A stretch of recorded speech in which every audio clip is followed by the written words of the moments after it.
Hello everyone, welcome to the 14th video upload on my channel, Four Corners of the Earth. We are going to start on the Book of Leviticus today, which is exciting. So Leviticus is going to talk about the burnt offering, the grain offering. So we are still here in the section where the Israelites, with Moses' guide, obviously through God Jehovah, or Yahweh,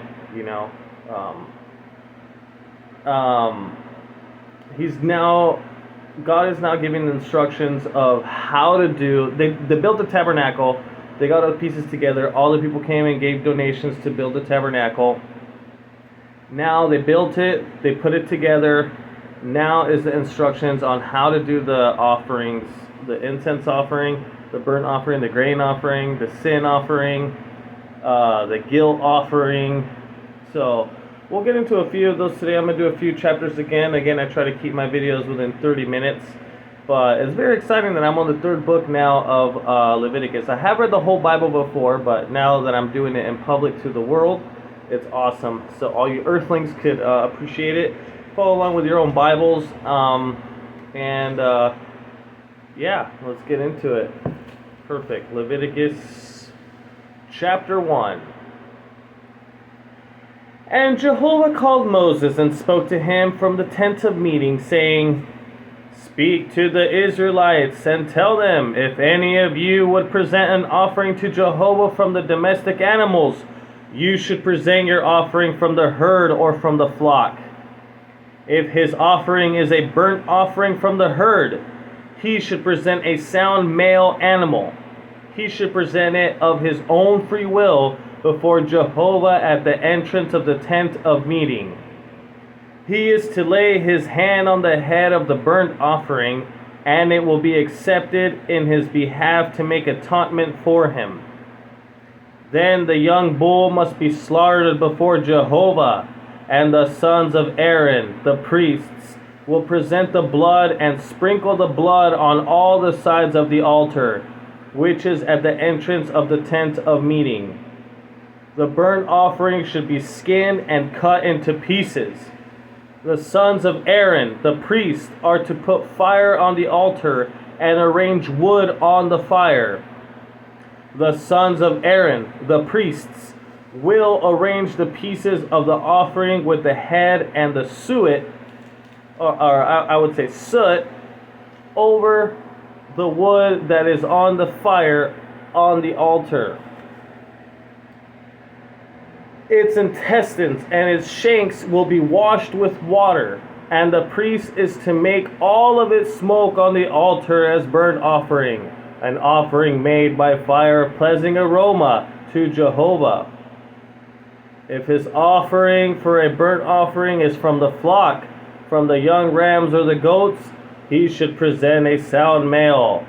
It is to be slaughtered at the north side of the altar before Jehovah, and the sons of Aaron, the priests, will sprinkle its blood on all the sides of the altar.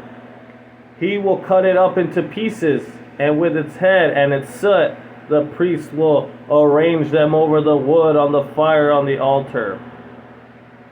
He will cut it up into pieces, and with its head and its soot, the priest will arrange them over the wood on the fire on the altar. He will wash the intestines and the shanks with water, and the priest will present all of it and make it smoke on the altar. It is a burnt offering, an offering made by fire of pleasing aroma to Jehovah. However, if he offers birds as a burnt offering to Jehovah, he will present his offering from the turtle doves or the young pigeons. The priest will present it at the altar and nip off its head and make it smoke on the altar, but its blood shall be drained out on the side of the altar. He should remove its crop and its feathers and throw them beside the altar to the east, to the place for the ashes. He will split it into two wings without dividing it into two parts. Then the priest will make it smoke on the altar over the wood that is on the fire. It is a burnt offering, an offering made by fire of pleasing aroma to Jehovah.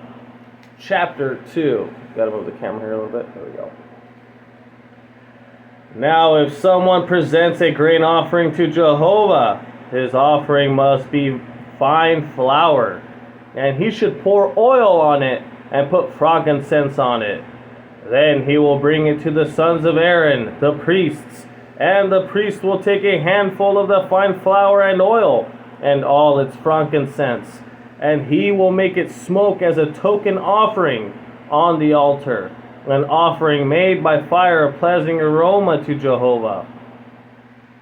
Whatever is left of the grain offering belongs to Aaron and his sons as something most holy from Jehovah's offerings made by fire. If you present a grain of offering that he has been baked in the oven, it should be of fine flour, unleavened ring-shaped loaves mixed with oil, or unleavened wafers spread with oil. If your offering is a grain offering from the griddle, it should be of fine, unleavened flour mixed with oil. It should be broken into pieces, and you are to pour oil on it. It is a grain offering. If your offering is a grain offering prepared in a pan, it should be made of fine flour with oil. You should bring the grain offering that was made of these to Jehovah, and it will be presented to the priest, who will bring it near to the altar. And the priest will lift off some of the grain offering as a token offering, and it makes smoke on the altar, an offering made by fire of a pleasing aroma to Jehovah. What is left of grain offering belongs to Aaron and his sons as something most holy of Jehovah's offering by fire. No grain offering that you present to Jehovah should be leavened, for you must not make any sourdough or honey smoke as an offering made by fire to Jehovah. You may present them to Jehovah as an offering of the first fruits, but they must not be brought to the altar as a pleasing aroma. Every grain offering you make is to be seasoned with salt, and you must not allow the salt of the covenant of your God to be missing from your grain offering. Along with every offering of yours, you will present salt. If you present the grain offering of the first ripe fruits to Jehovah, you should present the new grain roasted with fire, coarsely crushed new kernels as the grain offering of your first ripe fruits. You are to put oil on it and place frankincense on it. It is a grain offering. The priest will make it smoke as a token offering, that is, some of the coarse grain and oil along with all its frankincense, as an offering made by fire to Jehovah. Chapter 3. If his offering is a communion sacrifice, and if he is presenting it from the herd, whether a male or a female, he should present a sound animal before Jehovah. He is to lay his hand on the head of his offering, and it will be slaughtered at the entrance of the tent of meeting, and Aaron's sons, the priests, will sprinkle the blood on all sides of the altar. He will present part of the communion sacrifice as an offering made by fire to Jehovah. The fat that covers the intestines, all the fat that surrounds the intestines, and 2 kidneys with the fat on them that is near the loins. He will also remove the appendage of the liver along with the kidneys. Aaron's sons will make it smoke on the altar on top of the burnt offering that is placed on the wood that is over the fire. It is an offering made by the fire as a pleasing aroma to Jehovah. If his offering is from the flock for a communion sacrifice to Jehovah, he will present a sound male or a female animal. If he is presenting a young ram as his offering, then he will present it before Jehovah.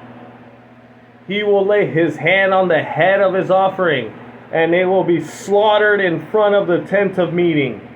Aaron's sons will sprinkle its blood on all sides of the altar. He will present the fat from the communion sacrifice as an offering made by fire to Jehovah. He will remove the entire fat tail near the backbone, the fat that covers the intestines, all the fat that surrounds the intestines, and the 2 kidneys with the fat on them that is near the loins. He will also remove the appendage of the liver along with the kidneys, and the priest will make it smoke on the altar as food, an offering made by fire to Jehovah. If his offering is a goat, then he will present it before Jehovah. He will lay his hand on its head, and it will be slaughtered before the tent of meeting, and Aaron's sons must sprinkle its blood on all sides of the altar. The part he will present as his offering made by fire to Jehovah is the fat that covers the intestines, all the fat that surrounds the intestines, and the 2 kidneys with the fat on them that is near the loins. He will also remove the appendage of the liver along with the kidneys. The priest will make them smoke on the altar as food, an offering made by fire for a pleasing aroma. All the fat belongs to Jehovah. It is a lasting statute for your generations in all your dwelling places. You must not eat any fat or any blood at all. Chapter 4.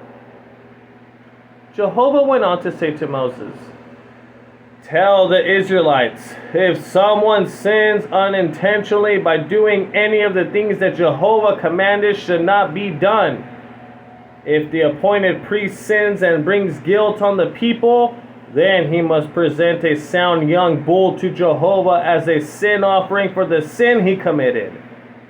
He will bring the bull to the entrance of the tent of meeting before Jehovah and lay his hand on the bull's head, and he is to slaughter the bull before Jehovah.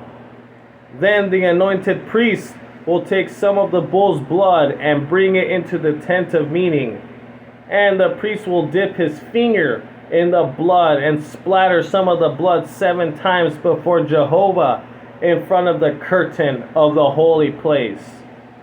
The priest will also put some of the blood on the horns of the altar of perfume incense, which is before Jehovah in the tent of meeting, and he will pour all the rest of the bull's blood at the base of the altar of burnt offering, which is at the entrance of the tent of meeting.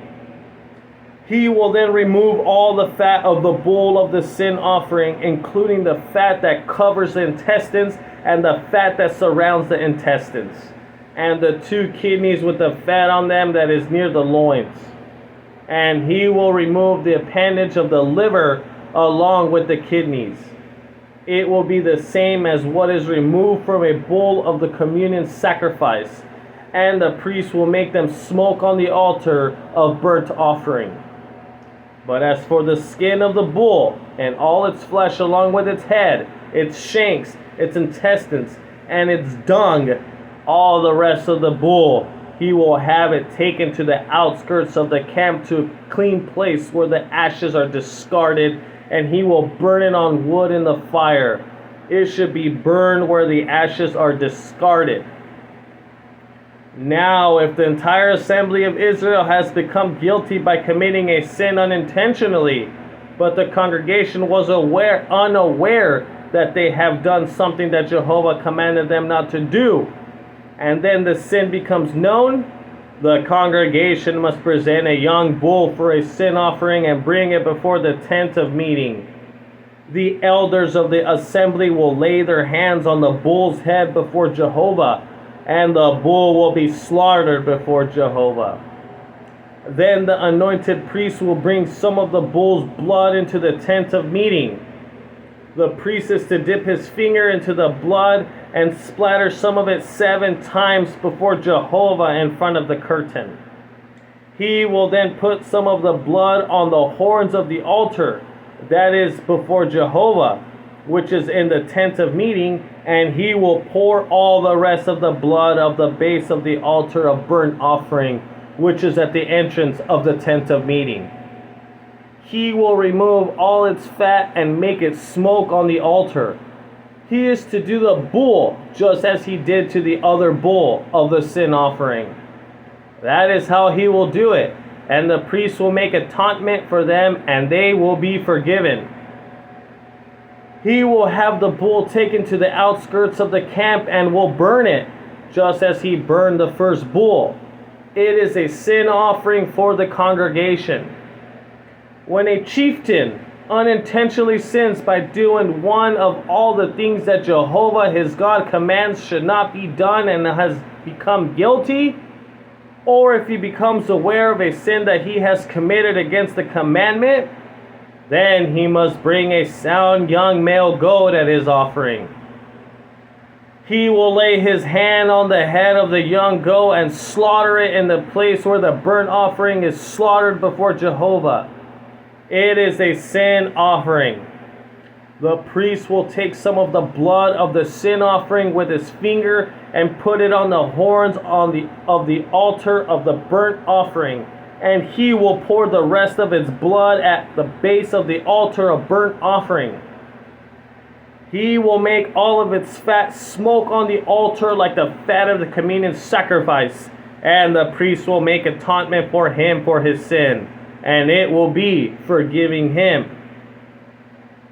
If anyone of the people of the land sins unintentionally and becomes guilty by doing one of the things that Jehovah commands should not be done, or if he becomes aware of a sin that he has committed, then he should bring a sound young female goat as his offering for the sin he has committed. He will lay his hand on the head of the sin offering and slaughter the sin offering in the same place as the burnt offering. The priest will take some of its blood with his finger and put it on the horns of the altar of burnt offering, and he will pour all the rest of its blood at the base of the altar.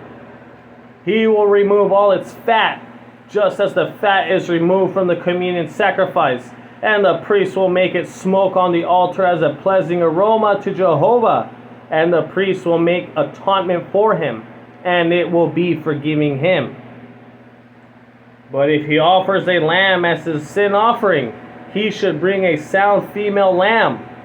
He will lay his hand on the head of the sin offering and slaughter it as a sin offering in the place where the burnt offering is slaughtered. The priest will take some of the blood of the sin offering with his finger and put it on the horns of the altar of burnt offering, and he will pour all the rest of its blood at the base of the altar. He will remove all its fat the same way that the fat of the young ram of the communion sacrifice is removed, and the priest will make them smoke on the altars on top of Jehovah's offering made by fire. And the priest will make atonement for him for the sin that he has committed, and it will be forgiven him. Chapter 5. If someone sins because he has heard a public call to testify, and he is a witness or has been seen or learned about it, and he does not report it, then he will answer for his error. Or when a person touches anything unclean, whether the dead body of an unclean wild animal, an unclean domestic animal, or an unclean swarming creature, he is unclean and has become guilty even if he does not realize it. Or in case someone without being aware of it touches human uncleanness, anything unclean that may make him unclean, and he comes to know it, then he becomes guilty. Or if someone rashly swears to do something, whether it is to do good or to do evil, no matter what it may be, and he is unaware of it, but then he realizes that he has sworn rashly, he becomes guilty. If he becomes guilty as respects one of these things, then he must confess in what way he has sinned. He will also bring his guilt offering to Jehovah for the sin that he committed, namely a female from the flock, either a female lamb or a young female goat for a sin offering. Then the priest will make atonement for him for his sin. If though he cannot afford a sheep, he must bring to Jehovah 2 turtle doves or 2 young pigeons as his guilt offering for the sin, one for a sin offering and one for a burnt offering. He is to bring them to the priest, who will present first the one for the sin offering and nip off its head at the front of the neck without severing it.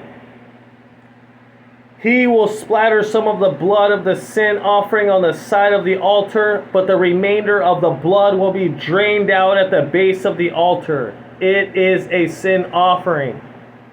He will handle the other one as a burnt offering according to the regular procedure, and the priest will make atonement for him for the sin that he has committed, and it will be forgiven him.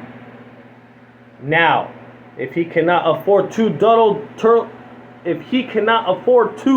doves or 2 young pigeons, he must bring as his offering for his sin 1/10 of an ephah of fine flour for a sin offering. He should not add oil to it or place frankincense on it, for it is a sin offering. He will bring it to the priest, and the priest will take from it its handful as a token offering and make it smoke on the altar on top of Jehovah's offering made by fire. It is a sin offering. The priest will make atonement for him for the sin that he has committed, and any one of these sins, and it will be forgiven him. The remainder of the offering will become the priest's, just like the grain offering. Jehovah continued to speak to Moses, saying, if someone behaves unfaithfully by unintentionally sinning against the holy things of Jehovah, he is to bring to Jehovah a sound ram from the flock as a guilt offering. Its value in silver shekels is set according to the standard shekel of the holy place.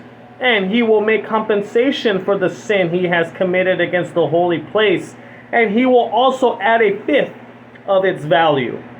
He will give it to the priest, so that the priest may make atonement for him with the ram of the guilt offering, and it will be forgiven him. If someone sins by doing any of these things that Jehovah commands should not be done, even if he is not aware of it, he is still guilty and will answer for his error. He should bring to the priest a sound ram from the flock according to the estimated value for a guilt offering. Then the priest will make atonement for him for the unintentionally mistake that he has unknowingly committed, and it will be forgiven him. It is a guilt offering. He has certainly become guilty of sinning against Jehovah. Chapter 6.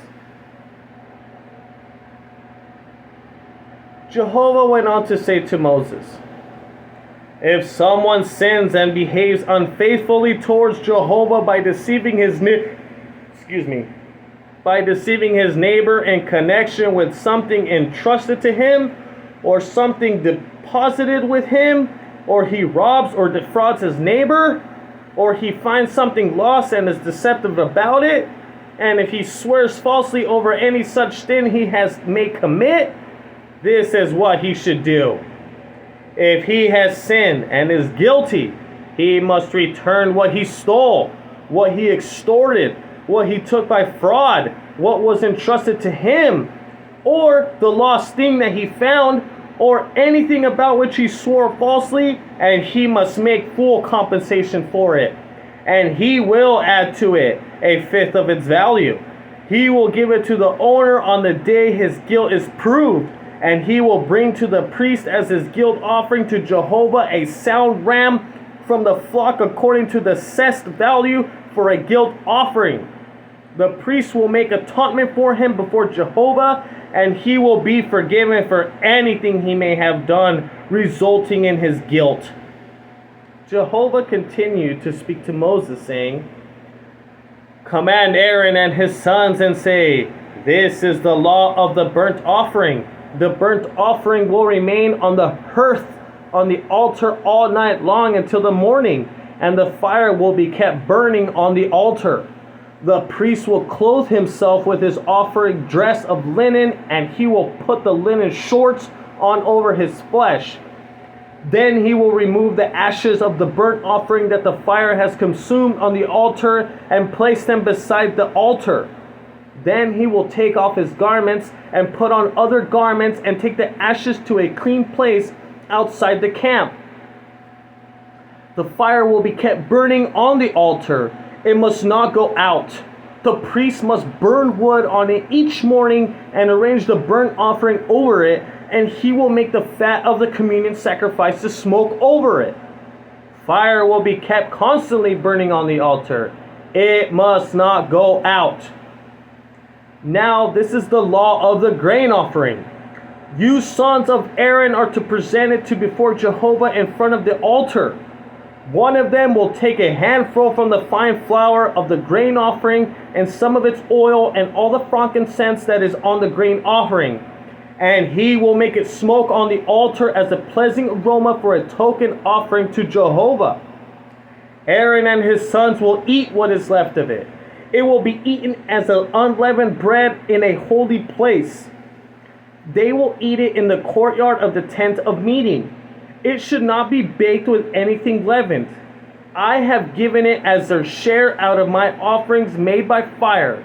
It is something most holy, like the sin offering and like the guilt offering. Every male among the sons of Aaron will eat it. It is their permanent allowance throughout your generations from Jehovah, offerings made by fire. Everything that touches them will become holy. Jehovah again spoke to Moses.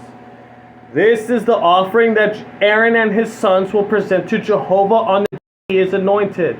The tenth of an ephah of fine flour as a regular grain offering. Half of it in the morning and half of it in the evening. It will be made with oil on a griddle. You will bring it well mixed with oil and present it in the pieces as a baked product of the grain offering as a pleasing aroma to Jehovah. The anointed priest who succeeds him from among his sons will make it. It is lasting regulation. As a whole offering, it will be made to smoke to Jehovah. Every grain offering of a priest should be a whole offering. It must not be eaten. Jehovah again spoke to Moses and said, Tell Aaron and his sons that is the law of the sin offering. In the place where the burnt offering is slaughtered, the sin offering will also be slaughtered before Jehovah. It is a most holy thing. The priest who offers it from a sin will eat it. It will be eaten in a holy place in the courtyard of the tent of meeting. Everything that touches its flesh will become holy, and when anything splatters some of its blood on his garment, you should wash what was splattered with blood in a holy place. The earthenware vessel in which it was boiled is to be shattered. But if it was boiled in a copper vessel, then the vessel must be scored and washed with water. Every male among the priests will eat it. It is something most holy. However, no sin offering is to be eaten if some of its blood is brought into the tent of meeting to make atonement in the holy place. It is to be burned with fire. I'm going to pause it there, guys. Again, obviously we're in 2024, about to be 2025. We are in, obviously, modern times. This, to me, in my opinion, I agree with God and everything, but this old school stuff, this is why you don't hear, these chapters as much in any, church, or, you don't hear about this part of the Bible regularly. That's why some of the Bibles just have, the New Testament. But this old school stuff right here, and it obviously is barbaric to us, right? Like all this blood, cutting up animals. I agree with the whole vegan movement thing, and this is hardcore because I don't know if anybody has ever been like live in front of like something getting slaughtered and taken apart. It's pretty barbaric and pretty hardcore. So like, but if you're used to it, kudos to you. But to some, I know for the most majority of the United States of America, it is pretty barbaric to them, and it's hardcore because you usually go to the store, buy your meat, without knowing the animal or what happened, right? It's just already ready for you to go home and cook it. But this is hardcore, and to me, that's how I see it. But it's very interesting to me that this is what they had to do. Can you imagine like messing up with something, and then you're like, oh man, all right, I gotta go sacrifice a bull and do it this way, like so, like God could forgive me.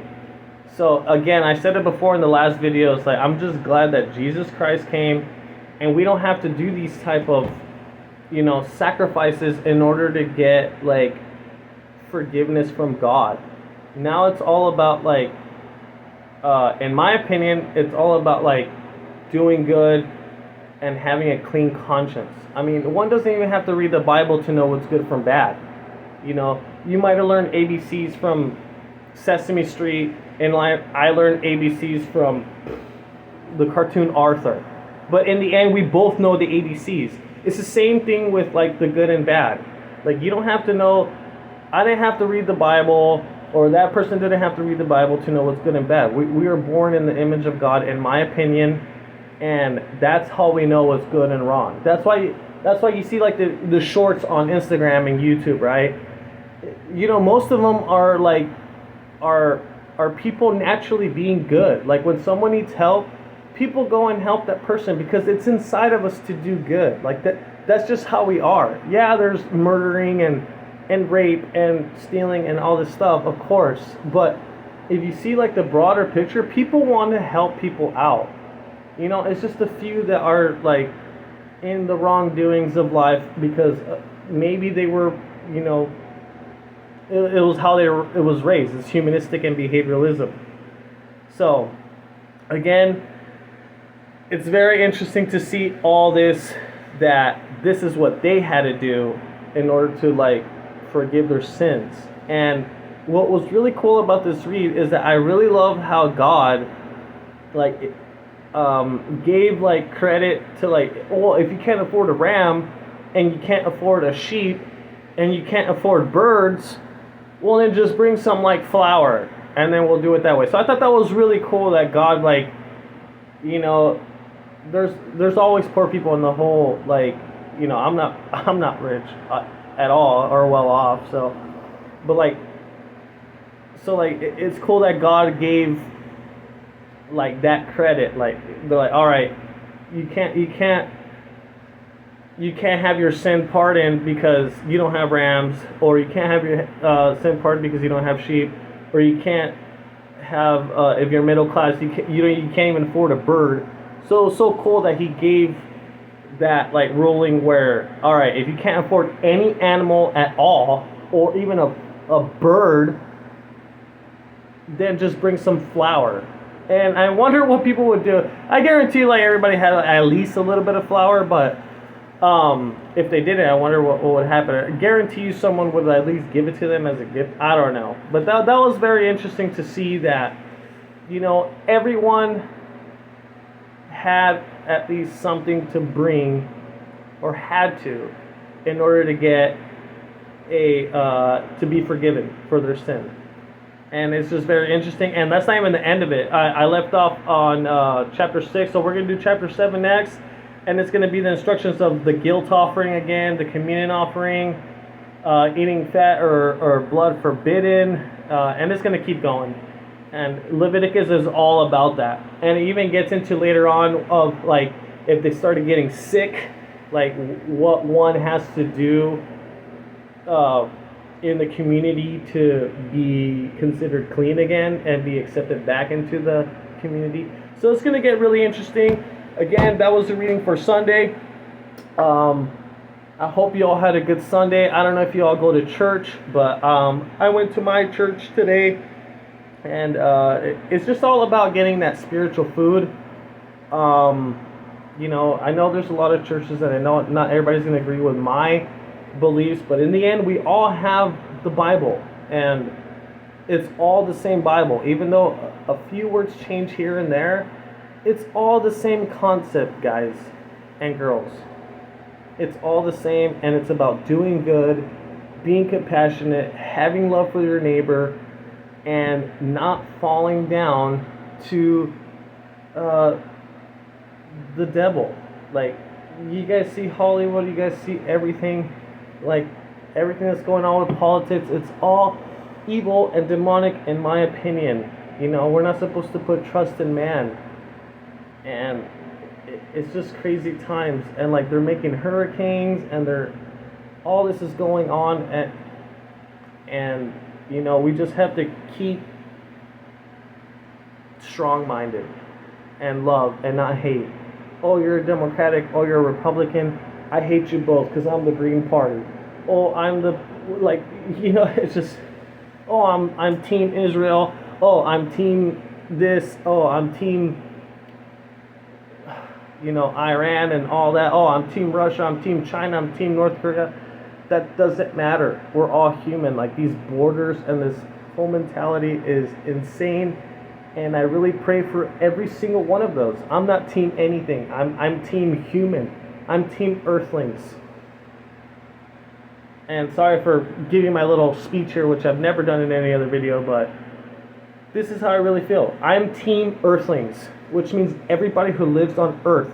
We're all on the same boat. The sun shines for everybody. The sun shines for the evil man. The sun shines for the evil woman. The sun shines for the good man, and the sun shines for the evil man. So the sun shines for everybody, guys. Like, we all see the same stars. We all have the same, like, air.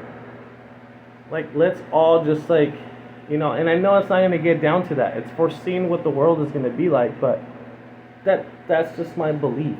Like, if someone hurts me, you're supposed to, like, pray for that person. Ask God for forgiveness. Like, later on, we're going to find out about the I forgot what they call it, but Stephen, the martyr, the martyr. I don't know how I know this in Spanish, so it's kind of hard for me to pronounce the words in English. But while he was getting stoned to death, he prayed for forgiveness of he said, God, forgive them, for they don't know what they're doing.